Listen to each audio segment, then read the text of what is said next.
Alright, what's going on, guys? It is your boy, Tickety1 here, back in here on PlayStation Source, and we got some new details this week revolving some things about PS5, mainly two things I want to talk about here, one being the alleged PS5 price that we just got, as well as an exclusive from Pushware that is very telling of how they will be kind of, I guess, evolving the PlayStation 5 hardware over time. So without further ado, let's go over some things about PS5.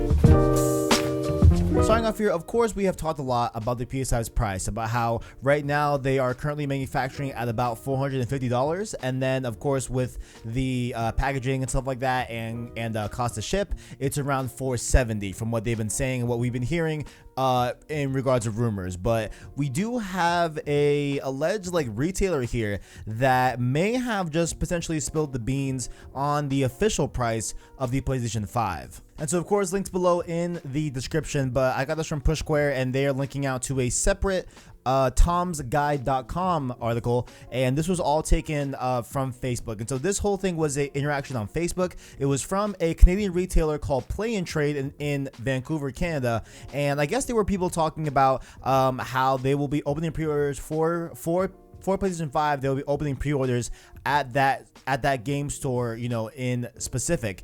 And so they were asked about the price, and they straight up said that, here on the actual screenshots, it says here that we are taking pre-orders at $559 with a final quarter 2020 release date. Thanks. And so when he says $559, he is talking about Canadian dollars, of course, right? Not, of course, the US dollar. So we'll get into how that all breaks down in just a little bit.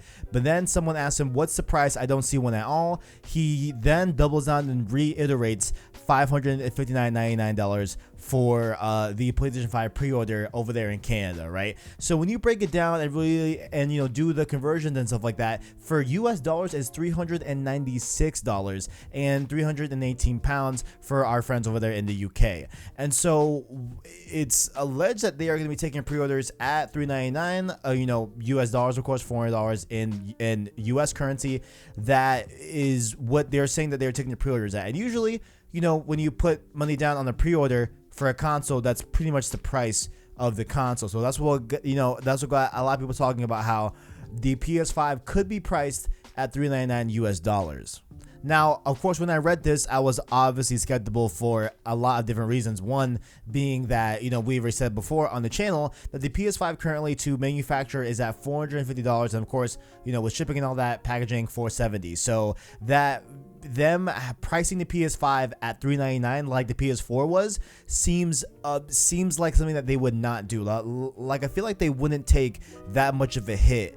I feel like they're willing to take a hit, but I don't know about, having a nearly $100 hit per console to get them into the homes of families across the US and across the world and stuff like that. So I don't believe this price, but there could be two things going on here, right? There could be one, that they really are just going to take that loss and really are just going to, undercut Xbox Series X the most likely way that they could undercut them, which is do it at $400. That we know that the Series X, well, to be fair, we don't know, but it's pretty assumed that there's no way the Series X is going to be $400. And to be fair, there's no way that the PS5 will be at $400, given what we have right now in terms of hardware that we've been told by Sony and Microsoft respectively. So we can just deduce from that there's no way that the PS5 will be $400. But maybe they're crazy enough. Maybe they're gonna do it. Maybe they're like, you know what, we need to be Xbox in terms of price, so we're gonna do it the best that we know how to do it, $400.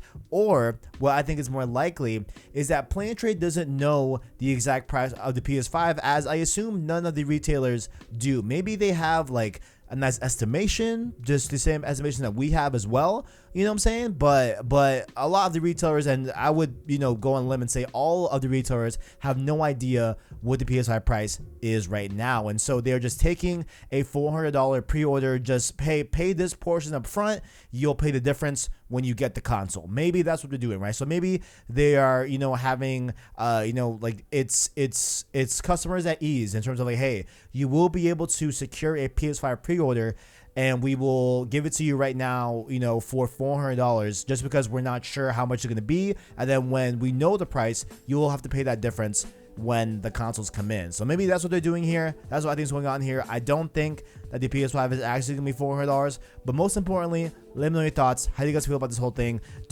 I mean, I know we all want it to be $400, but do you really think it'll be $400? Let me know your thoughts down in the comments below. And also, boys, I am just relieved that I took breaks in between cuts to do an episode of Road to Part 2 and stuff like that, and just kind of relax a little bit and look over my notes on this next topic that I was gonna go over involving the PS5 GPU. Push Square almost got me.